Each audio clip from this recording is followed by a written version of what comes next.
સુરત શહેરમાં ગોરાદરા police station તથા Puna police સ્ટેશનના અનડિટેક વાહન ચોરીના ગુનાઓ શોધી વાહનો સાથે આરોપીઓને પકડી પાડતી સુરત શહેર ગોરાદરા સર્વેલન્સની ટીમ.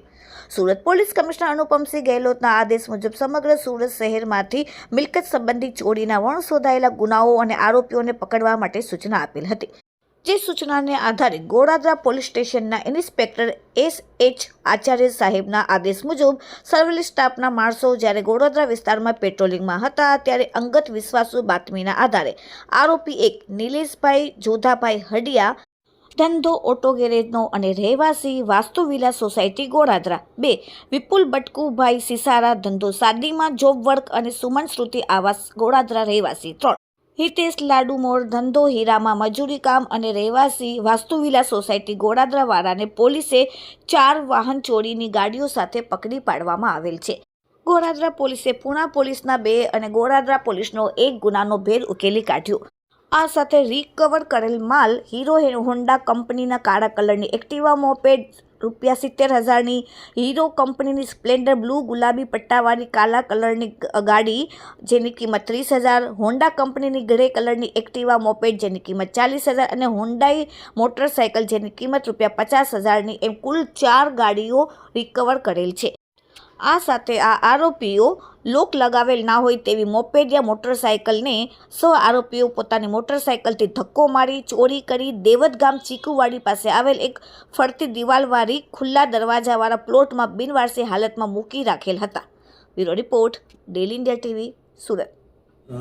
ગોરાદરા પોલીસ સ્ટેશન ખાતે મોપેડ ચોરીની એક ફરિયાદ નોંધાઈ હતી, જેને અનુસંધાને પોલીસે એક્ટિવેટ થઈ અને એને તપાસ આદરી હતી, જેમાં અમે સીસીટીવી ફૂટેજ ફોલો કર્યા હતા અને સાથે સાથે અમારા જે બાતમીદારો હોય એનું નેટવર્ક પણ એક્ટિવેટ કર્યું હતું.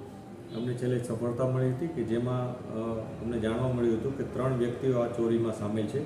એકનું નામ નિલેશ હડિયા, એક વિપુલ સિસારા અને એક હિતેશ લાડુમોર. આ 3 જણાએ થઈ અને ટોટલ 3 વ્હીકલની ચોરી કરી હતી, જેમાંથી 2 વ્હીકલ છે એ પૂણા પોલીસ સ્ટેશન વિસ્તારના છે અને ત્યાં ચોરીના ગુના નોંધાયા હતા, જે બંને અનડિટેક્ટ હતા.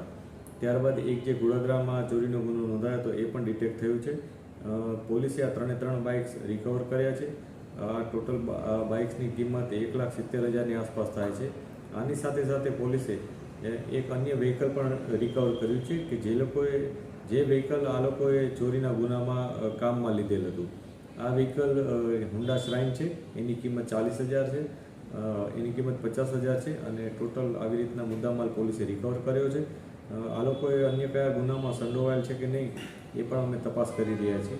આમાં જે મુખ્ય આયોજન છે ચોરીનું એ નિલેશ હડિયા કરીને જે વ્યક્તિ છે એનું છે. એ પોતે ગેરેજનો માલિક છે અને એને થોડાક પૈસાની રિક્વાયરમેન્ટ હોવાથી એણે આ ચોરી કરવાનું આયોજન કર્યું હતું. 2 બીજા જે આરોપી છે એમનો કઈ રીતના રોલ જોતો હતો અને કઈ રીતે આ વાહનની ચોરીને અંજામ આપ્યું હતું?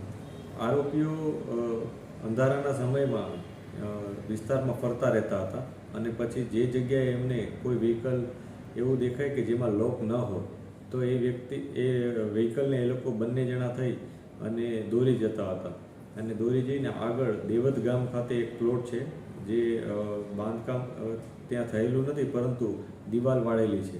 આ પ્લોટમાં જઈને મૂકી દેતા હતા. આ પ્રકારે એ લોકો ચોરીના ગુનાનો અંજામ આપતા હતા. આવી ટોટલ 3 ચોરી અત્યાર સુધી પોલીસના ધ્યાને આવી છે. અન્ય ચોરી છે કે નહીં એનું પણ અમે વેરીફાઈ કરી રહ્યા છીએ અને ફર્ધર પોલીસ કસ્ટડી પણ માંગીશું. સર, વાહન સંતાઈને રાખવાનું કારણ શું? જેમ ચોરી કરતા હોય આ લોકોએ અત્યારે જે વાહનો મૂક્યા હતા એ એક સાથે 3 મૂકી દીધા હતા ચોરીને. એટલે એમનું આયોજન એ પ્રકારે હતું કે કોઈ એનો ગ્રાહક મળી જાય તો એક સાથે બધા બાઇક્સ આપી દે અને અવાવરું જગ્યાએ રાખે, જેથી એમનું કોઈ જગ્યાએ સીધી સંડોવણી જણાય નહીં. એ પ્રકારનું પ્રાઇમરી અમને જણાય છે કે આ પ્રકારનું એ લોકોનું પ્લાનિંગ હોઈ શકે, પરંતુ હજી વધારે ઇન્ટ્રોગેશન કરશું ત્યારે બધું ખ્યાલ આવશે. ચોરી કરવાનું પાછળ કારણ શું? મોત શોખ કે પછી આર્થિક લાભ? આમાં જે નિલેશ હડિયા છે જેનું ચોરી કરવાનું આયોજન છે એ પોતે મોટા દેવામાં આવી ગયો હતો. 17 લાખ રૂપિયા જેટલું દેવું હોવાનું અમને ઇન્ટ્રોગેશનમાં જાણવા મળ્યું છે. આ દેવું કયા પ્રકારનું હતું, શું હતું એ અમે ચકાસી રહ્યા છીએ, પરંતુ અત્યારે એવું જાણવા મળ્યું છે કે આ દેવું ઉતારવા માટે એક ચોરીના રવાડે ચડી ગયો. બંને જે 2 બીજા યુવકો છે કઈ રીતે એમને લાલચા આપી હતી? આ બંને જે યુવકો છે એ એના મિત્રો છે અને પોતાના મિત્રને મદદ કરવાની ઓલામાં એ લોકો એના પાર્ટનર તરીકે આમાં આવી ગયા હતા અને ત્રણેય જણાએ મળી અને આ ચોરીને અંજામ આપ્યો.